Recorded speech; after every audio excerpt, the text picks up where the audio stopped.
At this time, I'd like to call the City of Taft Planning Commission meeting to order. Today is a special meeting. Our meeting date is October 19th of 2022. It is Wednesday. We're meeting in City Hall Council Chambers at 209 East Kern Street, Taft, California, 93268.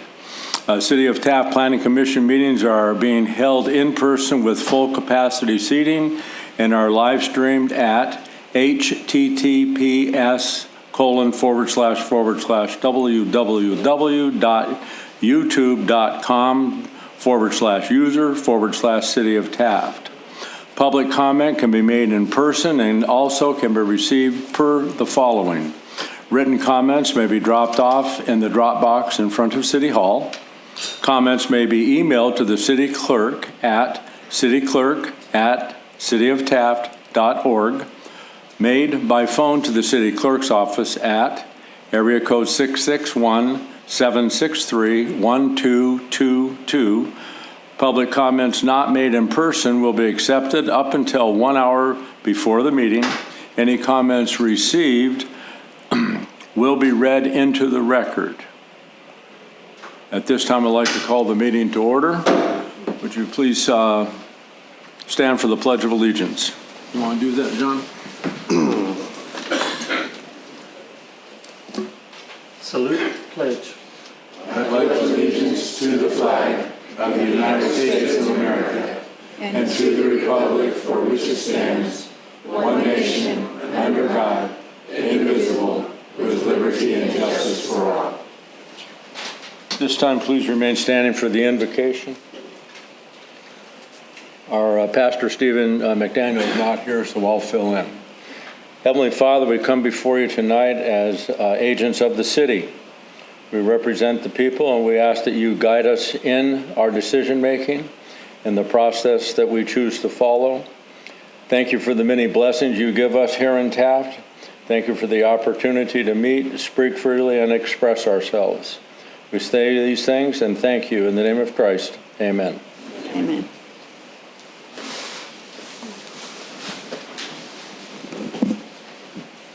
Roll call. Chairman Oren, Here. Vice Chair Livingston, Here. Commissioner Dowden, Here. Commissioner Johnson, Here. Commissioner Lycum. Here. Okay, this is item number 1, citizens' request public comments. This is the time and place for the general public to address the commission on matters within its jurisdiction. State law prohibits the commission from addressing any issue not previously included on the agenda. Commission may receive comment and set the matter for a subsequent meeting. Please limit comments to 5 minutes. Mrs. Porter, have we any? No. Okay, there is no one wishing to comment at this time. Item 1 is dispensed with. On to item number 2, the minutes for the September 7th regular meeting, September 7th, 2022. There is a recommendation that they be approved as submitted. Anything else you want to add to that, Mark? Everyone votes but you. But me. Yeah. Motion to approve as submitted. I second that. Moved in second and a roll call. Commissioner Lycum, Yes. Vice Chair Livingston, Yes. Commissioner Dowden, Yes. Commissioner Johnson. Yes. That passes on a 4-0. Okay, at this time, we're going to address item number 3, public hearing, general plan amendment 2021-05, zoning ordinance amendment number 2021-6, downtown Taft specific plan and zoning ordinance amendment to accelerate housing production. Mr. Staples. Thank you, Chairman Oren. As you mentioned, we have a general plan amendment and a zoning ordinance amendment before you today. This is step 1 of 2 in going through the review and approval process. And I've provided a very lengthy staff report today, and I will not read through it as I normally do on other projects. But our consultant team from Brick Engineering is here. We have Brooke Peterson and Hannah Assurance. And Brooke will be going through a PowerPoint presentation. I believe all 5 of you have a copy of that presentation, and I handed out a similar copy to the audience. So I will be handing off to Brooke.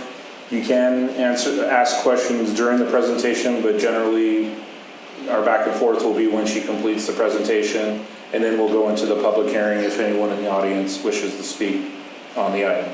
All right. So I'll hand All it right, off to thank Brooke. you. Oh, yeah. Oh, it's up there. Oh, super. Super. Thank you. Well, good evening, Chair, Commissioners, and the members of the public community. I am excited to be here tonight along with Hannah, and I'm just going to pull this a little closer if that's okay. Okay. I am excited to be here. This is the Downtown Specific Plan is really a pivotal opportunity for the city. We as a team have been really pleased and appreciate the opportunity to work on it. We've worked with the community through a couple of workshops and then really spent the last couple of months finalizing, refining, perfecting. So we're excited to bring it to you tonight. So I'm going to just go through, I think, about 20-ish minutes. I'm just going to kind of step through the specific plan, the zoning ordinance amendments, and then certainly open it up for questions. Oh, thank you.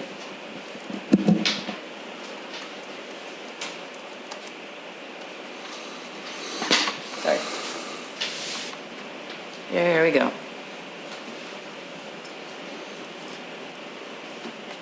All right. So to start us off, I just kind of wanted to set the stage with what the purpose of the specific plan was to begin with. And really, as part of the name in an introduction implied, it's to accelerate housing production. The other purposes really, along with the housing production, accelerating the production of housing was to spur employment opportunities. And then to take what is here in Taft and as new development comes in, to prepare a plan that would hopefully bring some more consistency and quality to the design and development standards, and to provide flexibility in those in order to help accelerate the housing production and employment opportunities. So just a quick outline of the process that we went through to prepare the plan. We started off the public engagement, public outreach, community input process with a workshop August of last year, where we really just talked about the opportunities and constraints in Taft and really helped define a vision that would then guide the development of the plan and the guidelines and standards in the plan.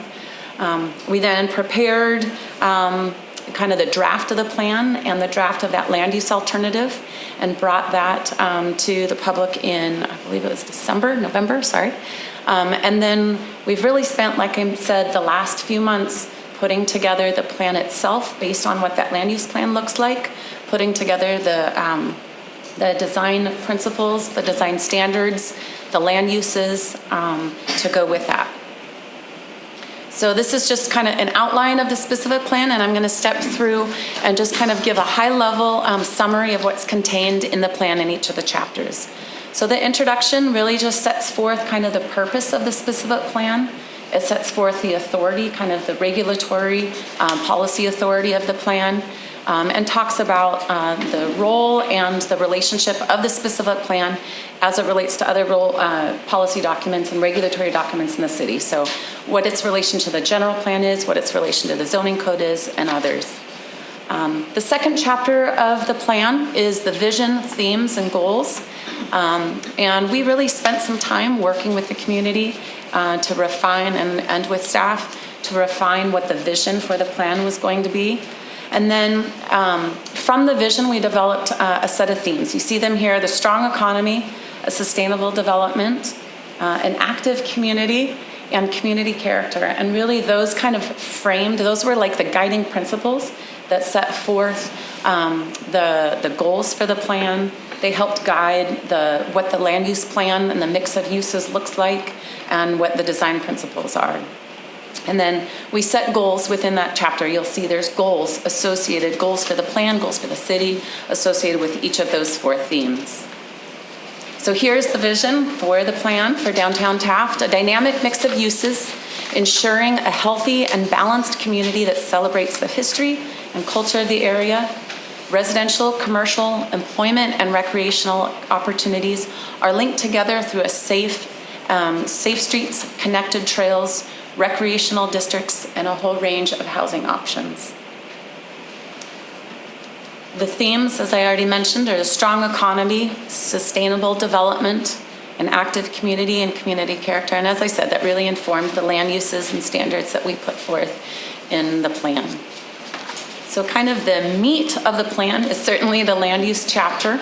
It outlines the land use plan, and I'm going to step through what the land use designations and uses such are, what the development standards are. And really in this, we maintain much of the same. The land uses that we're proposing really retains some of the existing mixed use, but one of the main purposes was from the existing downtown plan to the one we've developed is really to identify ways of bringing greater flexibility in order to better incentivize and hopefully attract development. The residential densities, as you'll see in the land use plan, kind of vary block to block, and we've tried to create kind of a flow of those land uses to bring a really good synergy. So the land use designations in the proposed plan include, and I'm going to kind of fast forward to the land use plan itself. So you'll see, I don't have a pointer, but in the middle, we have kind of a darker red. That's a new proposed mixed use zone called Downtown Core Mixed Use. And that's really focused on promoting kind of vertical mixed use at a higher density than the previous plan allowed. We've proposed uses from 25 to 40 dwelling units per acre, and then really try to encourage, again, that kind of higher density, higher intensity, kind of a little bit of a more urban activated core area in the center. And then we've got a downtown transition mixed use to the north and then to the south that really is focused on promoting more of a horizontal use. So rather than kind of height, it's really looking at bringing a mix of uses on a horizontal scale and a little bit of a lower density. I think it's 15 to 30 dwelling units to an acre. And then kind of bookending that is some commercial to the northwest and the southwest. Medium density residential there along the south end. And then as it goes east, southeast, there is kind of that violet color is a live-work mixed-use zone we're proposing that again is mixed use, allowing kind of that mix of commercial and residential. But it's really intended to try and promote that live unit on top of a work employment. So really trying to, in a sense, almost provoke to that kind of a use helps promote and attract kind of the artisan uses. But really it's to bring and allow for workforce housing in proximity to employment. In the plan, we've proposed a new set of development standards. I think probably most helpful is just to sort of identify the differences between what's existing and the proposed plan. We're essentially increasing density just a little bit. So we've increased the FAR from 0.85 to 1, so just allowing for a little bit more height, and then increased the density from the existing plan has a max of 29 dwelling units to an acre, and we've increased that to a maximum of 40. The other kind of key difference is we've allowed for a smaller minimum lot width, lot area, and that really is intended to both drive a more kind of vibrant and varied development types, as well as just to improve and improve the feasibility of development. The smaller lots, there's greater opportunity for development on those. We've also reduced setbacks, and the purpose of that primarily, particularly in the mixed use, the downtown mixed use core and the downtown transition, is to bring those buildings up to the street, encourage having streets built up to the street in order to create kind of greater vibrancy and activity along the street. So here's just some illustrative concepts that have been prepared to go along with the plan. The purpose, these are just illustrative in nature. This is not intended to be what is going to happen, but this is the type of development that could occur based on the densities that I just walked through and the development standards in the plan. And we also have the same visuals in the PowerPoint are here on poster board if you want to take a closer look after. We've also, in here you'll see, in addition to kind of the design and development standards I just walked through, we've also really tried to infuse greater recreational opportunities, greater parks and open space, and really emphasize opportunities for that in the plan throughout the downtown. A couple more examples of development that could occur with the specific plan. Here's a view standing at kind of from rails to trails at 4th Street, looking at what a potential development could look like at the densities and the design set forth in the specific plan. And again, you'll see that this is really intended to try and encourage future development to come up to the edge rather than be kind of set back from a parking lot, for example.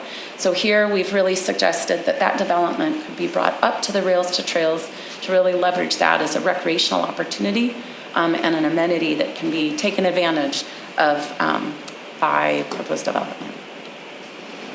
And that was a townhome example, sorry. And here's another example of an apartment, which you'll see this is a little bit more dense than the previous townhome example. And this is just another illustrative to help visualize those development standards. And this is really trying to maximize frontage along Supply Row, along with encouraging access to both rails to trails, but also particularly the transit center. So we've tried to propose densities along Supply Row that would leverage the asset of what that transit center is for Taft. So chapter 4 is design guidelines, and really the purpose of the design guidelines chapter, sorry, I should also be talking over here. The purpose of the design guidelines chapter is to set forth not standards of what has to happen, but they're guidelines which really are promoting what should or what we encourage to happen in order to encourage good design in Taft. There's general design policies which are really oriented around kind of overall what development should look like, what the intent of future development should be. There's site design related to where it should be placed in order to maximize the benefit to the city. There's guidelines on different architectural types. We heard through the community outreach that really holding on to Taft's heritage and its history and incorporating Taft's history into future architecture and other things, amenities and recreational opportunities and such was really important. So architectural design is one of the places where Taft's historical character could be shown. There's guidelines on building form and articulation.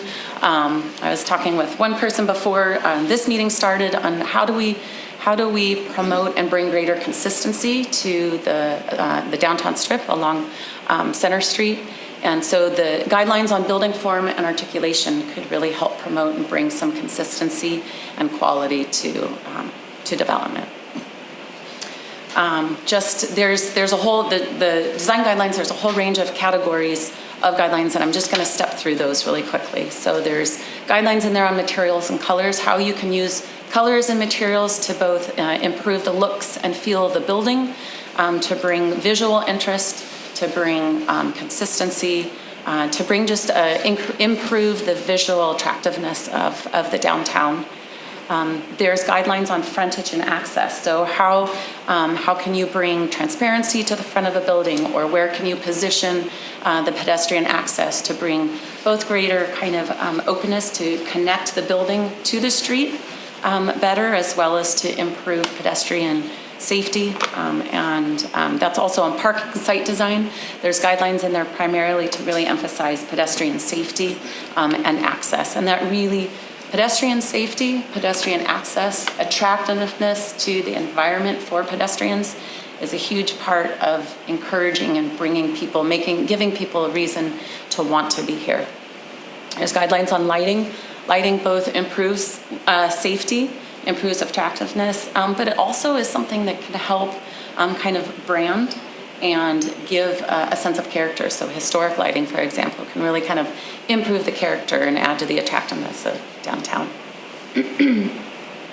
There's guidelines on streetscape, whether that be landscape, whether that be site amenities, whether that be how the street and the furniture and public art, how those kinds of things can be used to improve the attractiveness of what we call the public realm, which is really that that area along a roadway, along a street, along a public open space, between kind of the front of the building. It's basically that public area.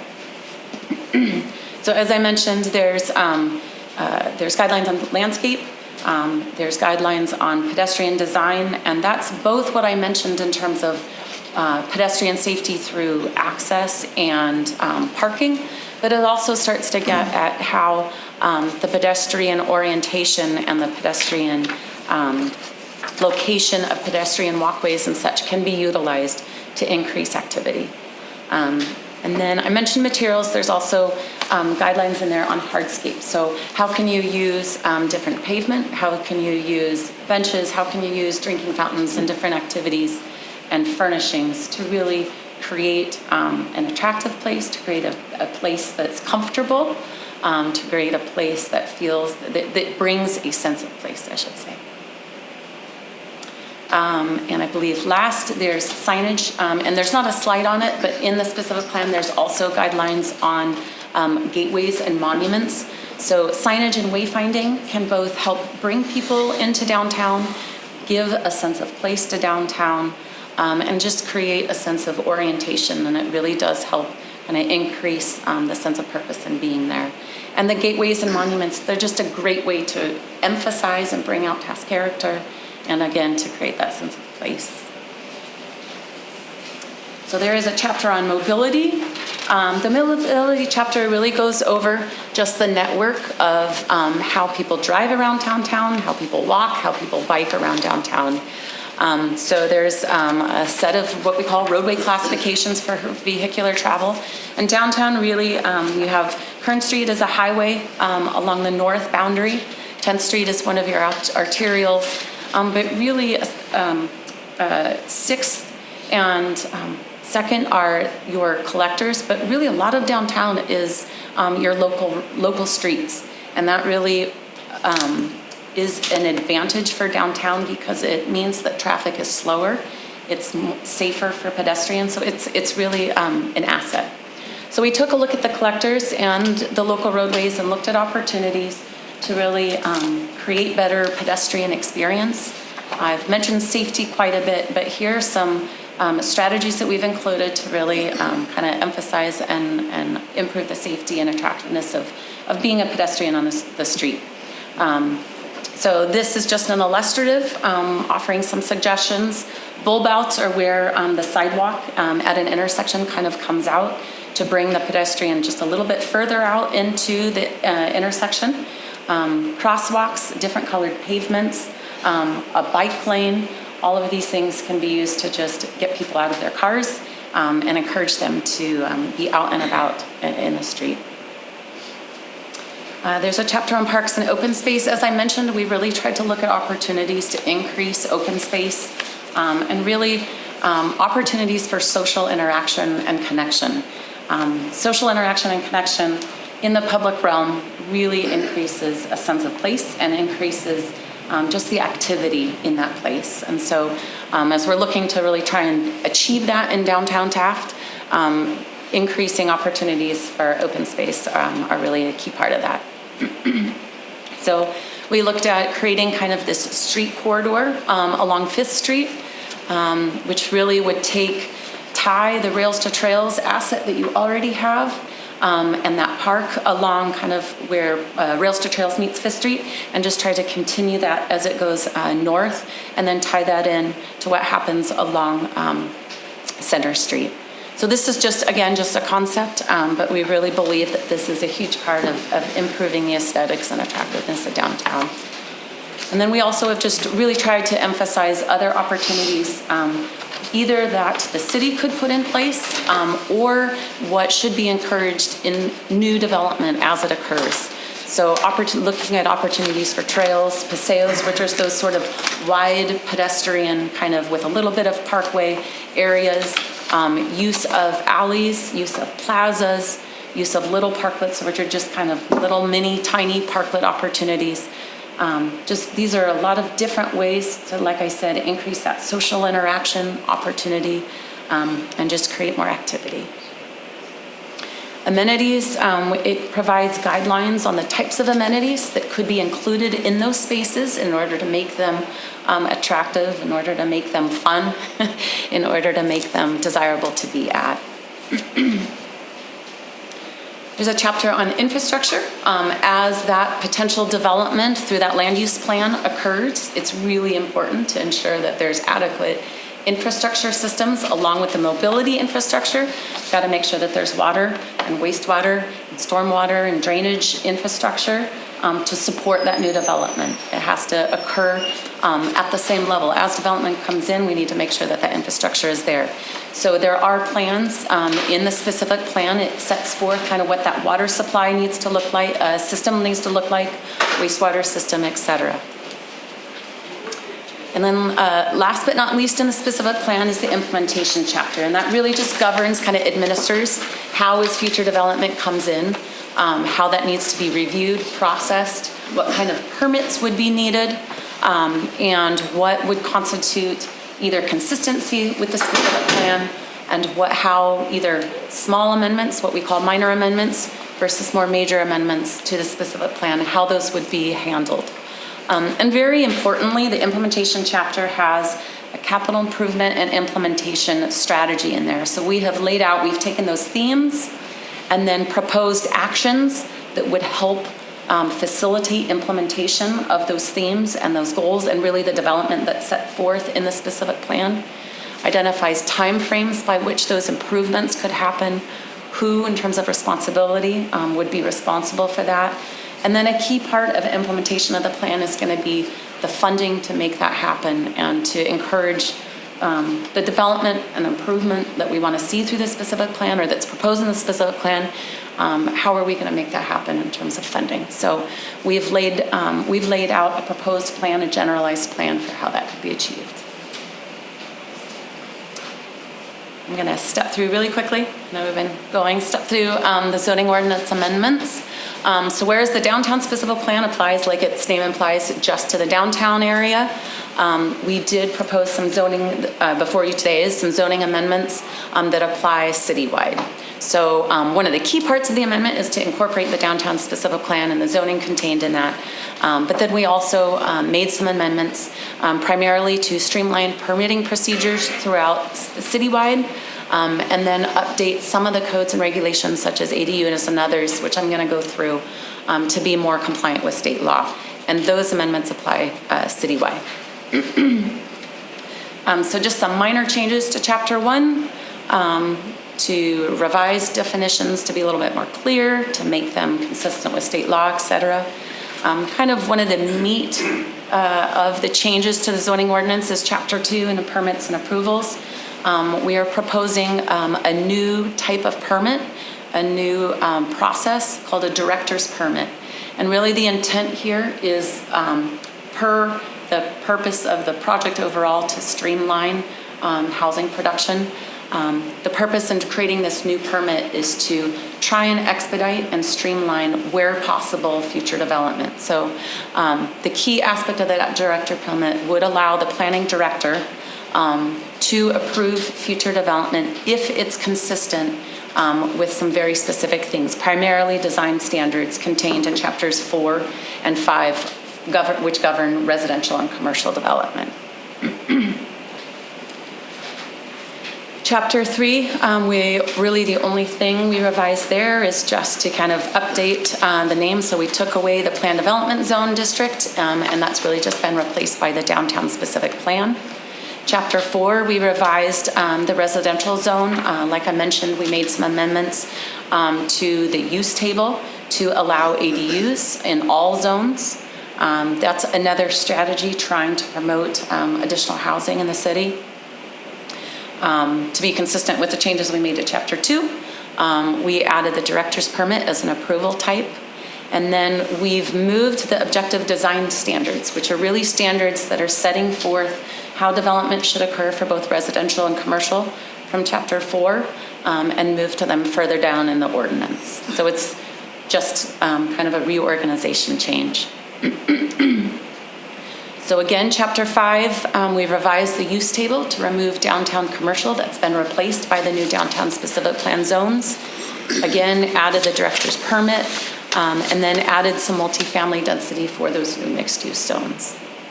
And then we've made just some minor just kind of cleanup changes to the other chapters. Sorry, to Chapter 11. Chapter 12, we revised the ADU regulations to be consistent with the new state law ADU regulations, and then made some minor parking changes to the parking regulation chapter. And last but not least, we have prepared a mitigated negative declaration in M&D to evaluate and do the required CEQA compliance for the project, which governs and includes both the downtown specific plan and the zoning code amendments. That was the public review for that occurred July and through the end of July into August of this year. We received only one comment from the Department of Toxic Substances Control, and it was really not a major comment, no major issue or concern. It was mainly just to make sure that the proper monitoring as development happens is in place and will occur. We also, it's not included on the slide here, but for projects such as this, tribal consultation is required, and we did conduct the required compliance and required consultation with them, and we received no comments associated with that. Reach out to them. I think that's it, and I am looking forward to, happy to answer any questions. I have a few questions. Yes. Where else have you prepared plans similar to this? Hopefully in towns similar to ours. Where were they and how's it working out? So we have prepared downtown plans in the city of La Mesa in San Diego, which I do recognize as a more urban place than this, but it is a fairly small town. We've prepared a corridor downtown specific plan for the city of Escondido. I, in my past experience, not at Rick Engineering, but prepared a downtown plan for the city of Atascadero. So we do have a fair amount of experience preparing downtown specific plans. Taft is probably the smallest, but it's certainly not the only one, and we've certainly prepared it for areas that are not completely urban. And how are they working out as far as like kind of as planned, and is it slow going, fast, or? City of Atascadero has really seen a lot of recent investment and development. That is, I can't take all credit for that in terms of the downtown plan, but it is in part due to the recommendations and design standards contained in that plan.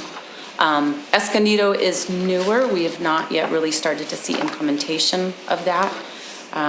La Mesa already had kind of a established village, but the downtown specific plan has certainly helped further support some of their efforts to maintain their historical character. In the 80s and 90s, La Mesa saw quite a bit of kind of more dense development that really wasn't consistent with the character they would want to see. So one of the key purposes in our plan was to set forth standards and priorities for making that happen, future development to happen in a way that's a lot more consistent with what they would want to see. And that has been, we haven't seen any more, I'll call it less desirable development or out of character. I've been through Atascadero fairly recent, and there's a lot of activity going on down there as far as building. I see a lot of high-rise condos and some pretty cool shops and bars and stuff going on. So we stopped through there and had some food and drink. So. And what's most encouraging to me about that is it's not just the development happening, but like the biggest mixed-use development downtown really mirrors the character of their historic city hall. So they've really kind of retained a lot of that architectural quality, which is, Yeah. and I'm Thank you. happy to see.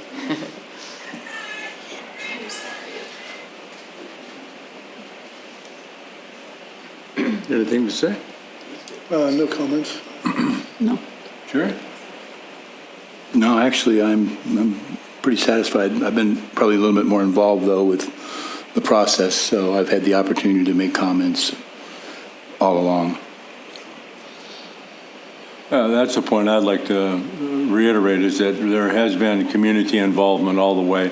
You've been open to suggestions, and you've given what I would consider to be good to excellent advice on how to proceed with the thoughts from the community, and they got incorporated. There was an opportunity for everybody to participate in this. I'm appreciative of this, what you've accomplished here, and it seems like, looking back on it, it was actually pretty quickly done. So, Yep, thank you. yep. We're excited to be at this point today, for sure, this quickly.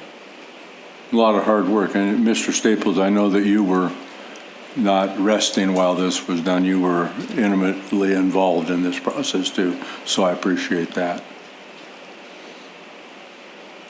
That's the end of my comments. If there's no other commissioner questions, then we can conduct a public hearing, and if anyone from the audience wants to speak on the project, they can. No one has signed up for that, but if this is, it's in your heart, you have the opportunity to come to the podium, state your name and address, and give us your comments or your inquiries. And I'd really encourage you to do it now. Create a stampede now. We'd like to know if we're on the right track, or if you have any other ideas or objections even. As I'm looking at you, I do see head nodding. Yeah, Mr. Mudge?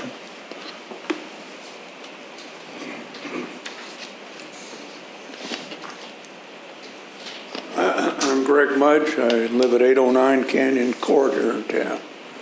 So it looks like this is, it's a beautiful plan, but it looks like we're about 5 years from pounding nails. Is that right? Because my concern is, there's a lot of talk about economic development and where the people are going to come from. My personal concern is, how do we serve these people? I mean, our schools are packed right now. A lot of the services we have here aren't capable of taking on new families. So what provisions are being added to this plan to handle those kind of things as we go forward? I mean, like I said, it looks to me like we're 5 years away, but those are some considerations I think that need to be thought of. Very important considerations. I mentioned infrastructure, but along with water, wastewater is also schools and provision of public services, fire and such. The first thing I say is that this development isn't going to happen all at once, and it's not going to happen right away. It will occur incrementally as either the city makes certain public improvements, or really primarily as private development comes in and proposes new projects. So again, it would happen incrementally, little by little, and that development would all be required to pay into the regular development impact fee system, which then goes back to provide for the needed school services and police and fire and such. So again, it would happen slowly, but it would be required to pay into what's needed to provide those services. Mark, and just to supplement on that, part of it is more of the recent news we've received from the high school district, because they're preparing for the kids that are coming from the junior high and all that. They're reaching their, each of the, 4 or 5 years coming up are going to be the largest classes of Taft Union High. So when we get projects of significant size, we'll definitely be sending notices to the high school administration so they know and city schools, each of the education districts, even the college, knowing that, potential population increase. Since we're getting it with our small incremental growth, it obviously would come more so when we get significant sizable development. So we'll definitely be notifying them with each new project that comes in, so they can prepare, their statisticians and all that can estimate what kind of student count that would produce. Is that economic development the governor isn't trying to get down?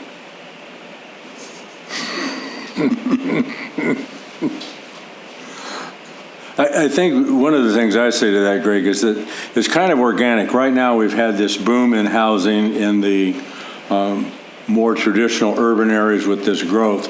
And now those developers are looking at that and thinking, I'm not quite sure we can sell these, but I hear from local realtors, and we have one here in the audience, there's a demand. I mean, I went online and there is one house that I see in town that's available to rent, and it's a 3-1. There isn't a variety. If people build them, they'll be occupied. I get calls all the time to sell something I own, or do I know of anything? Is there something for rent? And the comment from me has been so often, nothing you'd want to live in. You know, we have new employees at the college that are administrators, and we have new employees at the high school that are administrators, and they can't find suitable housing here. They would like to live here, but there's nothing available. So I think what you have said and what you said, Mark, is that the people are here, and the evidence is the classrooms at the schools.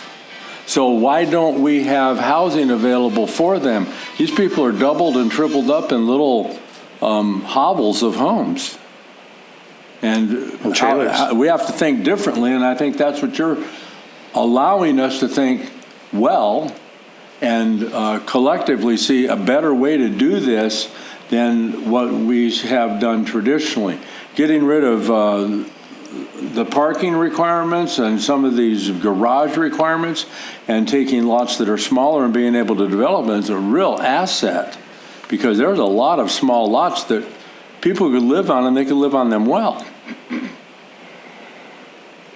So I appreciate what you've done, and I see how it can be implemented. It won't be implemented by the weekend, but it will be implemented. It will be implemented. Developers are going to look at this and say, I don't need to build a tract of 300 homes anymore that are 3,000 square feet. I can do this infill market with 11 and 1,200 foot living units and make good money from it and provide a service for the community. They will be here. Yep. A lot of the effort in our development of the design standards went into how to create standards that really allow for a range of housing types. And how to create flexible standards so that whether it's today or in 5 years, those standards still allow for flexibility depending on what the market is demanding, supporting. The hang-up is that people are being shut out of the housing market by the interest rates on mortgages. So that impacts everybody. When you look at, as a developer, you're going to step up and do this small project of 12, 14 rental units. How can you, when your effective interest rate has doubled in the last 120 days and you don't know what it's going to be at completion? And banks don't want to go into that relationship knowing that there's no predictable, solid avenue for them to acquire money from. You know, there's a big difference between a 4% loan and an 8% loan. And that stifles development. And another side of the planning part, what you're talking about, the planning services, is that schools, the water district, the sewer district, they all feed off the general and the specific plan in order to make their predictions about what their planning should be. So by having a more discreetly and specifically designed plan, it gives them a better picture of what the possibilities for the future can be. And they really are possibilities. We'd love to have them all come true, and we'd like to have them do it, you know, in a reasonable time, but that also depends on financial issues. It depends on who's championing the projects. You know, plans go on shelf sometimes and sit if they're not actually championed by the community that the plans have been worked out for. But these then give both the city schools and the high school a picture of what could possibly be and a time frame in which it could possibly happen, which allows them then in their planning process to think about what they may need to do. I'm not sure about the Taft area schools in terms of planning, but I did a lot of this with planning down in the San Diego area, and almost every school has been designed at about 80% of capacity, with the understanding that at some point they may be having to place temporaries because every school district has a fluctuation in the amount of students that are going to be at that school district just based on generational activity. And so that's why you're seeing why you see a bunch of the temporaries on Roosevelt, which used to be the playground I played on when I was a kid. And it may be the playground somebody plays on again in 20 years, who knows? But yes, that is an issue, but this plan hopefully helps them plan for that issue. We've already got portables going in. Yeah, I know that, was it the third graders or? What's that? I think they're expanding the third grade area or something like that now? TK. Yeah. You said TK? TK. Yeah, that's, Below kindergarten. right, so that's the indicator right there. These are little kids coming up. We have, there's a requirement to provide, and so more space has to be provided. Yeah. More playground space gets removed. And the challenge we have here, both the high school and the grade school, is land. I mean, where are we going to put it? If we build another school, we're going to put it. That is an issue. I agree. And I agree with you. I go back to my first question. You said 0 to 5 years. We're probably 5 years away before we pound nails. So we all need to be scratching our heads about how we address those things. It'd be nice if we all had a crystal ball and we could say, yeah, that's what we've got to have. Yeah, that's true. I'd like to see somebody with really deep pockets.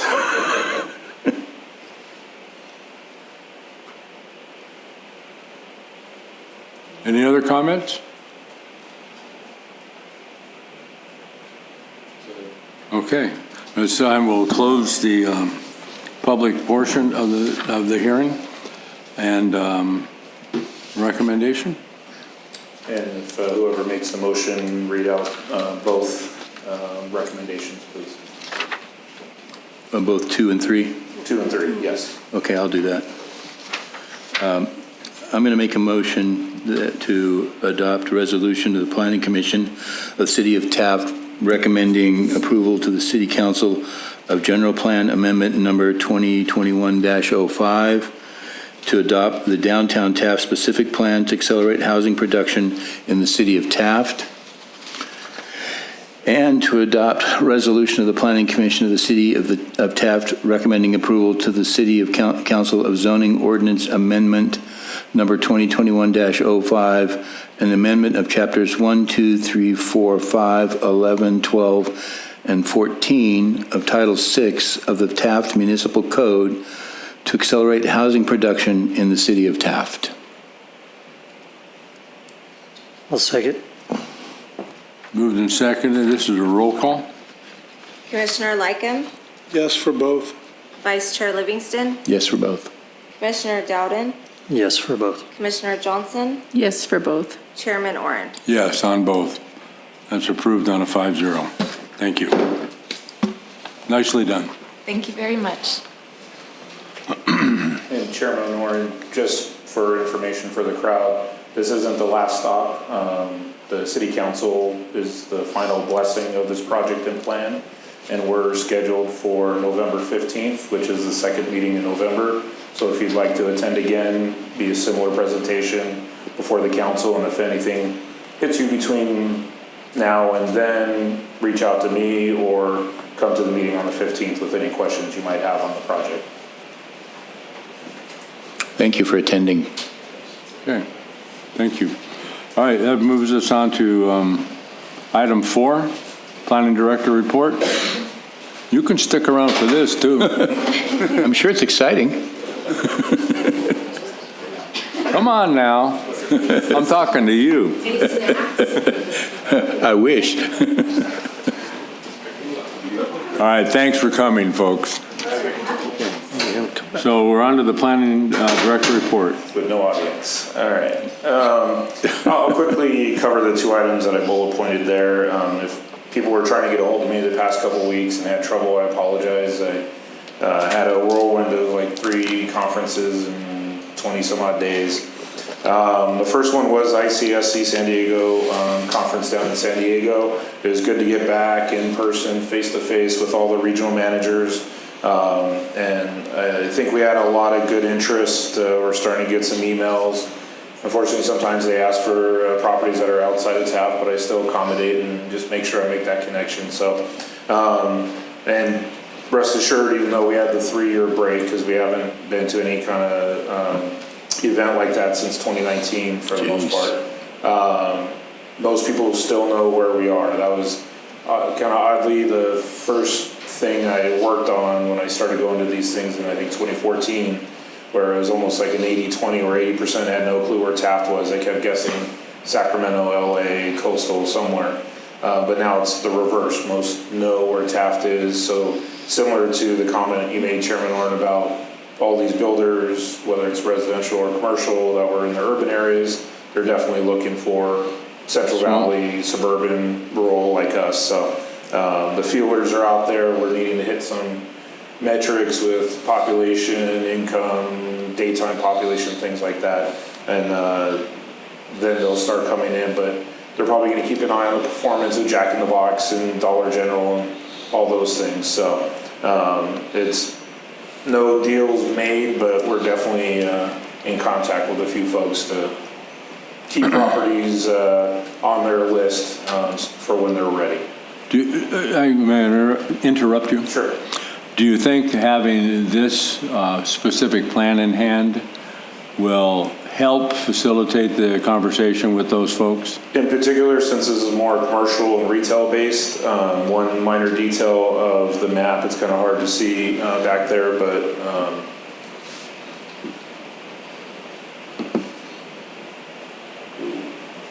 I get frozen. Oh, there we go. Mostly along 10th, we maintain and I think I mentioned this in prior presentations, but we've maintained the commercial zoning, if you will, along 10th. Right. So that gap that's on the corner where Dollar General and Grocery Outlet is, that's ready to go for hopefully some sort of small pad or small drive-through restaurant type of operation. The orange that wraps around a lot of that dark red in the center there is the mixed use, so it can still have commercial more along 10th and then residential as you go east along Supply Row, maybe hopefully a second hotel. That's what I'm holding out for.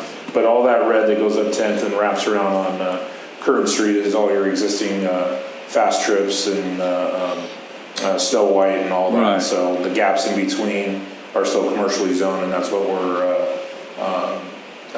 showing off to these retailers and restaurateurs, and including the other side of 10th Street as well. That's not included in this. So we're definitely, downtown is one kind of area we feature on a map that we issue out to the different folks that are interested. Then we highlight all the stuff around the Albertsons, the remaining land around the Taco Bell and the drive-through car wash. So there's a number of properties in town that we feature to these folks. I mean, we would have more people in town too if we had the housing to put them in. Yes. We get people moving out all the time. They get frustrated or can't find a house, or they're got a job and they're trying to move up, and I'll go get something in Bakersfield. I know it for a fact all the time. Yeah, we're working with the Colston family to see how they can still get the rest of their tract developed off of Hillard. Obviously, with Bob not with us, they're figuring things out. But we're working with them if they are desiring to move forward, if some other developer wants to take over a portion of their project, which they've been entertaining for a while. We'll work with them as well to make that happen. That's a prime example. Those houses were built and they were all sold before they finished. Yes. Mostly. They're all full now, you know. Yeah. I don't think he really spec'd any houses there. Not to get too much into detail, but he did have a series of plans like any other tract builder. So he could have done that, but he did do semi-custom for each of the residents. They were going to be semi-custom because they were buying them so quick and Yeah. So didn't get around to actually building a model. So it was a good return to San Diego at the ICSC event. You could see with the other folks as well. Wasn't quite as fully attended as some past years, but for year one being back, it was very well done. And then the second item there, the APA California State Conference was in Anaheim. These were back to back. And so I was kind of gone at the end of one week, beginning of the other, earlier this month. A number of legislative items to come down from the state. Everything was signed in September.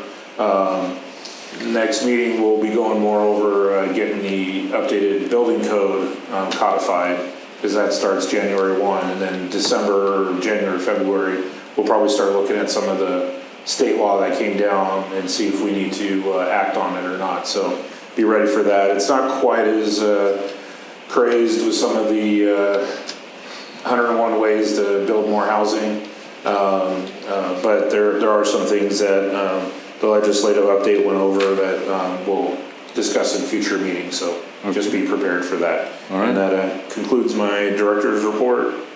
And as you can see, our city attorney is not joining us this evening, so. He would have said no comment. I believe that. You probably just stamp that in. Okay, so that moves us on to commissioner comments. Let's start on the west. Jerry, you have anything to say? Well, first of all, really good work on this. I think you and Rick did a good job together. I'm pleased with how quickly it went through. Of course, I know it's a smaller town. I've spent 10 years, almost 20 years on working on the San Diego County general plans, so. That's nothing to use for comparison. Well, even some of the city ones, at least the cities have like smaller community plans, but just the fact that you guys moved along very well, I appreciated that, both from Mark and you, and the communication was exceptional. I appreciated that as well. Yeah, lots of hard work, and it's really nice to have the visualization of what could be coming to our community. Good work. John? Yeah, I appreciate it. And I think some people don't realize this is just a general plan, just in the name. It's nothing set in stone. Everything's going to be reviewed and have to go through us and you and be approved. It ain't like this is what's happening. This is a general idea. You've gave people time to give ideas. They'll still have time to give their voice in anything that's going to be built. And it's going to be slow going, but we need something. I think it's actually California is requiring us to do it anyways, right? And like we can't do it, but it's a good plan and it gives everybody kind of a heads up. So good job on it, and I appreciate it. Yeah, looking forward to the development, and if we get some more houses in here, that'll help out considerably. Absolutely. Well, I appreciate your hard work, as I said before, the staff and you, Mark.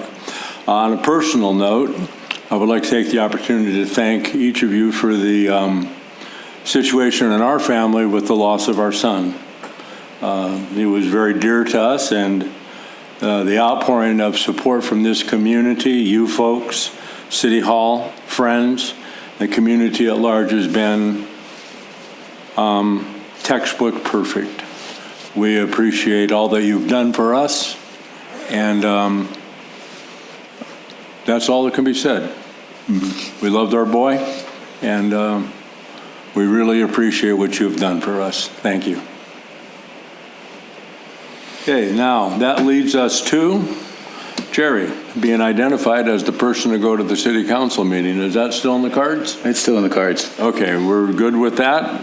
Agreed? Yep. Anybody else want to take his place? You guys lucked out. I'm going in for surgery after that meeting. Yeah. All right. That does that. Now we need a motion to adjourn. All motion. Second? Moved. Seconded. All those in favor? Aye. Aye. That carries on a 5-0. We are concluded.